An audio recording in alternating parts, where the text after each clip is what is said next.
ഞാനൊരു പക്ഷി ആയിരുന്നെങ്കിൽ എനിക്ക് നിന്റെ അടുത്ത് പറന്നു വരാമായിരുന്നു. ഓക്കെ, ഇതെങ്ങനെ നമുക്ക് എഴുതാൻ പറ്റും? ഇതൊരു ഇമാജിനറി സ്റ്റേറ്റ്മെന്റ് ആണ് അല്ലെ, ഒരു ഹൈപ്പോത്തറ്റിക്കൽ സ്റ്റേറ്റ്മെന്റ് ആണ്.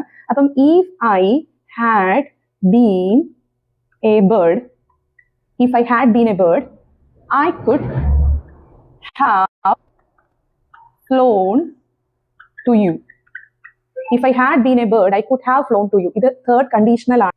ഇതൊരു ഇമാജിനറി സ്റ്റേറ്റ്മെന്റ് ആണ്, അത് നടന്നില്ല. ഓക്കെ, സർക്കാർ വിദ്യാഭ്യാസത്തെ പരിഷ്കരിച്ച് കൊണ്ടിരിക്കുകയാണ്. അതെങ്ങനെ പറയാൻ പറ്റുന്നത്? സർക്കാർ വിദ്യാഭ്യാസത്തെ പരിഷ്കരിച്ചുകൊണ്ടിരിക്കുകയാണ്.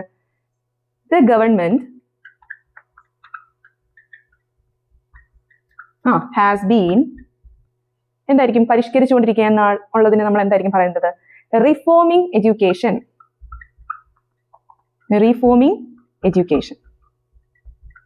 The government has been reforming education. നീയും റാമും ആദ്യമായി കണ്ടത് എവിടെ വെച്ചാണ്? നീയും റാമും ആദ്യമായി കണ്ടത് എവിടെ വെച്ചാണ്? ഇതെങ്ങനെ പറയും?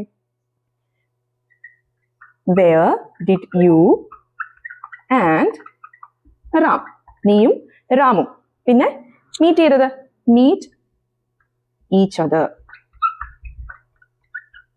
Where did you and Ram meet each other? എത്ര മണിക്കാണ് അപകടം നടന്നതെന്ന് നിനക്കറിയാമോ? Comment below.